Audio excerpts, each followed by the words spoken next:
ಹೇಳಿ ಸರ್, ಈಗ 2 ನಾಗರಹಾವು ಅಂತ ಹೇಳಿದ್ರಿ, ಅದು ಮೀಟಿಂಗ್ ಸಂದರ್ಭ ಅಂತ ಹೇಳ್ತಾ ಇದ್ರಿ. ನನಗೆ ಗೊತ್ತಿರೋ ಮಟ್ಟಿಗೆ ಈಗ 2 ನಾಗರಹಾವುಗಳು ಮೀಟಿಂಗ್ ಸೇರಲ್ಲ ಅಂತ ಅನ್ಸಿತ್ತು. ಒಂದು ಕೆರೆ ಹಾವು, ಒಂದು ನಾಗರಹಾವು ಮಾತ್ರ ಈ ತರ ಸೇರ್ಕೊಳ್ಳುತ್ತೆ ಅಂತ ನಮ್ಮ ಹಳ್ಳಿಗಳಲ್ಲಿ ಮತ್ತೆ ಮುಂಚೆ ಆಗಿನ ಕಾಲದಿಂದ ಏನಾಗ್ತಿದೆ ಅಂತಂದ್ರೆ, ಸಹಜವಾಗಿ ಜನಕ್ಕೆ ಹಾವು ಕಂಡ್ರೇನೆ ಭಯ, ಹತ್ರಕ್ಕೆ ಹೋಗಲ್ಲ. ಅಂಥದ್ರಲ್ಲಿ ಹಾವಿನ ಬಗ್ಗೆ ಅಬ್ಸರ್ವೇಷನ್ ಇನ್ನೂ ಕಮ್ಮಿ ಇದೆ. ಬೇಕಾದ್ರೆ ಯಾವ ಗಿಡದಲ್ಲಿ ಎಂತ ಔಷಧಿ ಇದೆ ಅಂತ ತಿಳ್ಕೊಬಿಟ್ಟಿದ್ದಾನೆ. ಹಾವು ಅಂದ್ರೆ ಒಡಿ, ಹಾವು ಅಂದ್ರೆ ಬೇಡ ನಮ್ಮ ತಂಟೆ. ಯಾಕೆ ಅದ್ಮೇಲೆ ಅದ್ರ ಬಗ್ಗೆ ಹೆಂಗ್ ತಿಳ್ಕೊಳಕ್ ಸಾಧ್ಯ? ಈಗ ಮನೆ ಕಟ್ತಾರೆ, ಇಟಿಗೆ ಬಗ್ಗೆ ಗೊತ್ತು, ಸಿಮೆಂಟ್ ಬಗ್ಗೆ ಗೊತ್ತು, ಏನ್ ಮಾಡಿದ್ರೆ ಏನಾಗುತ್ತೆ, ಯಾವ ಸೊಪ್ಪು ಬೆಳೆದ್ರೆ ಎಷ್ಟು ತಿಂಗಳಿಗೆ ಯಾವ ಫಲ ಬರುತ್ತೆ ಎಲ್ಲ ಗೊತ್ತು. ಹಾವು ಅಂದ್ರೆ ತಿಳ್ಕೊಳ್ಳೋದೇ ಬೇಡ, ಭಯ. ಭಯದಿಂದ ಏನಾಗ್ತಿದೆ, ವಿಜ್ಞಾನ ಅಲ್ಲಿ ತಿಳ್ಕೊಳಕ್ಕಾಗ್ತಾ. ನೋಡಿ, ಹಾವುಗಳಲ್ಲಿ ತುಂಬ ಜಾತಿಗಳಿವೆ. ಅದರಲ್ಲಿ ನಮ್ಮ ಮೈಸೂರು ಭಾಗದಲ್ಲಿ 30ಗಿಂತ ಹೆಚ್ಚು ಜಾತಿಗಳಿವೆ. ಹಾವುಗಳಲ್ಲಿ ಏನು ವಿಶೇಷ ಅಂತಂದರೆ, ಆಯಾ ಹಾವುಗಳನ್ನೇ ಮೇಟ್ ಮಾಡೋದು.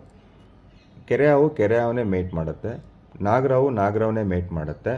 ಮೊಟ್ಟೆ ಇಡ್ತವೆ ಕೆಲವೊಂದು ಹಾವುಗಳು, ಮೊಟ್ಟೆನೇ ಹೊಡೆದ್ಬಿಟ್ಟು ಮರಿ ಆಚೆ ಬರ್ತವೆ. ಆ ಥರ ಹಾವುಗಳಿದಾವೆ. ನಮ್ಮ ರಾತ್ರಿ ಪ್ರಾಣಿಗಳಿದಾವೆ. ಇದೆಲ್ಲ ಬೆಳಿಗ್ಗೆ ಹೊತ್ತಲ್ಲಿ ಕಣ್ಣು ಕಾಣಿಸುತ್ತೆ, ರಾತ್ರಿ ಕಣ್ಣು ಕಾಣಿಸಲ್ಲ.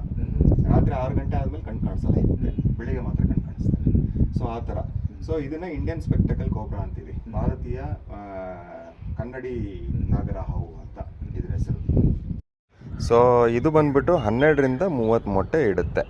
ಆಮೇಲೆ ಇದೇ ತರ ಈ ಜಾಗ ಏನಿದೆಲ್ಲ, ಈ ಜಾಗ ತೋರಿಸಿ ಹೇಳ್ತೀನಿ. ಈ ತರ ಜಾಗದಲ್ಲಿ ಜಾಸ್ತಿ ಕಂಡು ಬರುವಂಥದ್ದು. ಆಮೇಲೆ ರೈತರು ಓಡಾಡುವಂಥ ಜಾಗ. ಆಮೇಲೆ ಈಗ ನಿಮ್ಮ ಮನೆಗೆ ಬಂದ್ರು ಮೂಢನಂಬಿಕೆ ಏನೋ ಆಗ್ಬಿಡುತ್ತೇನೋ, ನೀವೇನ್ ಕೊಲೆ ಮಾಡಿಲ್ಲ, ನೀವೇನ್ ಸಾಯಿಸಿಲ್ಲ, ನೀವು ಅದನ್ನ ಉಳಿಸ್ತಿದ್ರೆ ಸೇಫ್ ಆಗಿರೋ ಜಾಗಕ್ಕೆ ರಿಲೀಸ್ ಮಾಡ್ತೀರಾ. ಸೊ ಅದು ನಿಮ್ಗೆ ಒಳ್ಳೆ ಕೆಲಸ. ನಿಮ್ಗೆ ಯಾವತ್ತಿದ್ರು ಒಳ್ಳೇದಕ್ಕೆ ಒಳ್ಳೇದೇ ಆಗೋದು, ಕೆಟ್ಟದೇನು ಮಾಡಿಲ್ಲ ಅಲ್ವಾ. ಸೊ ಮನೇಲಿ ಬಂದ್ರೆ ಏನು ಅಂತಂದ್ರೆ, ಈಗ ಯಾವುದು ಫಲವತ್ತಾದ ಜಾಗ ಅಂತಂದ್ರೆ, ಯಾವ ಕೃಷಿಕ ಭೂಮಿ ಉಳುಮೆ ಮಾಡ್ತಿರ್ತಾರಲ್ಲ, ಎಲ್ಲಿ ಹಾವುಗಳ ಸಂಖ್ಯೆ ಜಾಸ್ತಿ ಇರುತ್ತೆ ಅದು ನಿಜವಾದಂತ ಫಲವತ್ತಾದ ಜಾಗ.